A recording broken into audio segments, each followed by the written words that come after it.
Hello everyone, তোমরা সবাই কেমন আছো? আশা করছি তোমরা সবাই অনেক ভালো আছো। আমিও ঈশ্বরের কৃপায় অনেক ভালো আছি।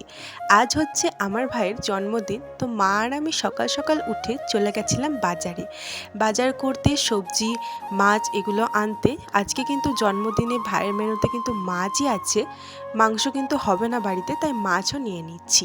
তো মাছ নিয়ে নিয়েছি, তারপরে কিন্তু পরোটাও নিয়ে এসেছিলাম বাড়িতে।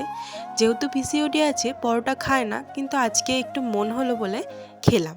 তো পরোটাটা খেয়ে স্নান টান করে মা বলেছিল তুই পোলাওটা বানাবি, তো সেই মতো চলে এসেছি পোলাও তৈরি করার জন্য।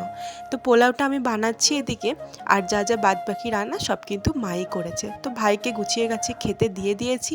পোলাও, ভাত, শাক ভাজা, পটল ভাজা, আলু ভাজা, বেগুন ভাজা, ডাল, মানে 5 রকম ভাজা হয়েছিল। তো ডাল হয়েছিল, পোস্ত হয়েছিল, মাছের ঝাল, পনির হয়েছিল, পায়েস, 5 রকম মিষ্টি, দই। ভাই কিন্তু খেতে বসে পড়েছে। তো আমার ভিডিওটা কেমন লাগলো সবাই জানিও। যদি ভালো লাগে প্লিজ একটা লাইক করে দিও।